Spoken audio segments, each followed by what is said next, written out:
সিরাত একটা গল্পের নাম নয় আর কি।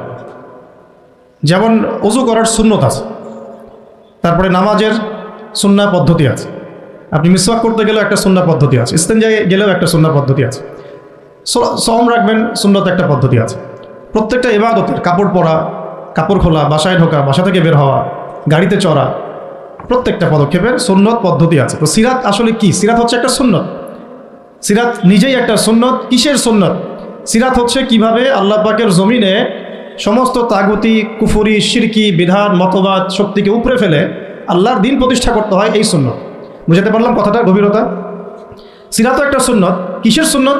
কিভাবে একটা কুফুরি সমাজকে উৎখাত করতে হবে, একটা তাগুতি সিস্টেমকে চেঞ্জ করতে হবে, কিভাবে আল্লাহ দ্রোহী শক্তিকে পরাজিত করতে হবে, কিভাবে যেখানে লা ইলাহা ইল্লাল্লাহ মোটেই নাই সেখানে সেটা কায়েম করতে হবে। এক কথায় আল্লাহ পাকের জমিনে আল্লাহর দিন কায়েমের সুন্নতের নাম সিরাত। বুঝতে পেরেছি কথা? এটা কোনো গল্পের নাম নয়। নবী সাল্লাল্লাহু আলাইহি ওয়াসাল্লাম এত সালে জন্ম নিয়েছিলেন, তার বাবার নাম আব্দুল্লাহ ছিল, মায়ের নাম আমিনা ছিল। This is not the reality of Seerat. এটা সিরাতের বাস্তবতা না আর কি।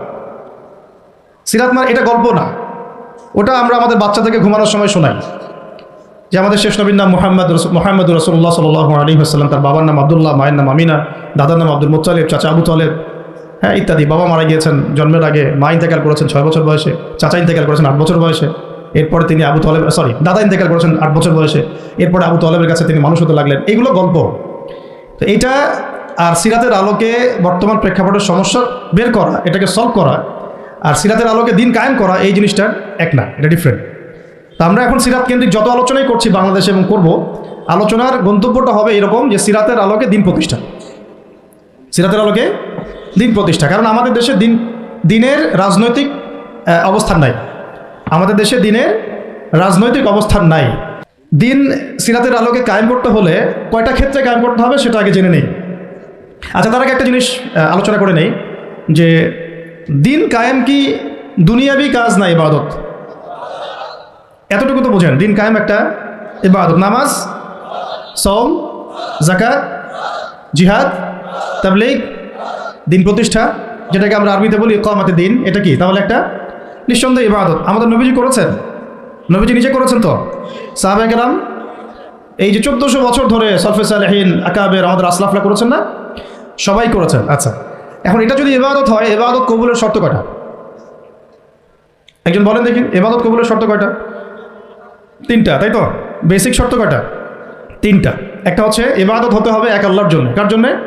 তাহলে এই আল্লাহর জমিনে সিরাতের আলোকে দিন কায়েম করার লক্ষ্য উদ্দেশ্য থাকবে শুধু এক আল্লাহর সন্তুষ্টি অর্জন করা, শুধু এক আল্লাহকে রাজি খুশি করার জন্য আমরা আল্লাহর জমিনে দিন কায়েমের চেষ্টা করি। খালাস, কথা ঠিক আছে?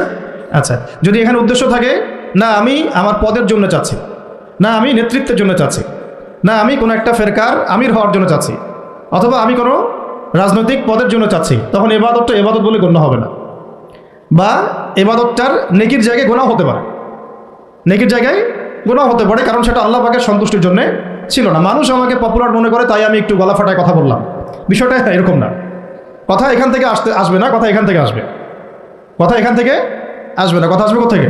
এখান থেকে এসে আরো সে আজিমের মালিক পর্যন্ত পৌঁছাতে হবে। এই উদ্দেশ্যে আমার কথাগুলো হবে, কাজগুলো হবে।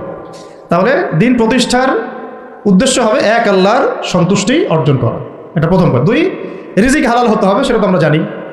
রিজিক কি হতে হবে? হালাল হতে হবে, যেটা আমাদের 90%-এরই কম বেশি হারাম। কম বেশি কি 90%-এরই হারাম। দাড়ি টুপি পাগড়ি জুব্বা পরে আমরা যারা চলাফেরা করি, আমাদেরও বহু মানুষের রিজিক হারাম। অনেকেই সুদি কারবার করি, সুদি লেনদেন করি, অনেকেই মাপে কম দেই, অনেকে আবার আল্লাহর রাস্তায় সময় দিচ্ছি, বোনের সম্পত্তি দেই না। অনেকে দেখা যায় মাল সিন্ডিকেট করি। দাড়িওয়ালা লোক ফার্ম ঘাটে বসে ব্যবসা করছে, মাপে কম দিচ্ছে। দাড়িওয়ালা লোক যাত্রাবাড়িতে তার একটা গোডাউন আছে, সেখানে সে পণ্য মজুত করছে, সিন্ডিকেট করে দাম বাড়াচ্ছে। রিজিকটা কি হালাল হলো না হারাম হলো? তো রিজিক হালাল হওয়াটা এত কঠিন শর্ত, যেটা এই যুগে আসলে উত্তরে ওঠা খুব কঠিন। এই কারণে বহু কিছু হচ্ছে, আবেগ অনেক কিছু হচ্ছে, বড় বড় অনেক লেকচার আমরা দিচ্ছি ঠিকই, বাস্তবতা আসছে না। বাস্তবতা আসছে না। বাস্তবতা হচ্ছে এমন যে আমাদের একজন উপদেষ্টা সাহেব বসে আছেন, তার সামনে দাঁড়িয়ে আলোচনা যিনি করছেন, বক্তব্য যিনি দিচ্ছেন, উচিত ছিল তাকে বসিয়ে মাইক্রোফোন দেয়া আর তার দাঁড়িয়ে আলোচনা শোনা।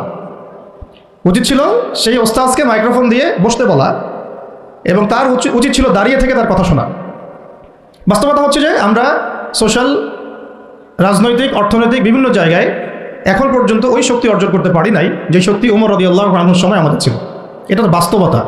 কিন্তু মাঠে ময়দানে আমাদের কথা হচ্ছে মাশাআল্লাহ, অনেক বড় বড় কথা আমরা বলছি, অনেক সময় শোডাউন করে জনবল দিয়ে বা স্লোগান দিয়ে মনে করছি যে আমরা অনেক কিছু করে ফেলেছি, কিন্তু বাস্তবতাটা এমন না। বাস্তবতা অনেক অনেক অনেক বেশি খারাপ, যেটা আমরা চাই এই খারাপ অবস্থাটা দূর হোক। এই জন্যই আলোচনাগুলো আসা উচিত। বাস্তবতা হচ্ছে আবেগ দিয়ে দিন প্রতিষ্ঠা হবে না। আবেগের দরকার আছে, তবে আবেগের উপরে বিবেককে স্থান দিতে হবে এবং খুব ডিপ্লোম্যাটিক হতে হবে, বাস্তবতা বুঝতে হবে, প্রজ্ঞা হিকমার সাথে আমাদেরকে আগাতে হবে। অনেক সময় মনে হচ্ছে আমাদের সংখ্যা অনেক, কোটি কোটি, 12 কোটি 14 কোটি। আসল যুদ্ধক্ষেত্রেই দেখা যাবে আসলে আমাদের সংখ্যা আসলেই কত।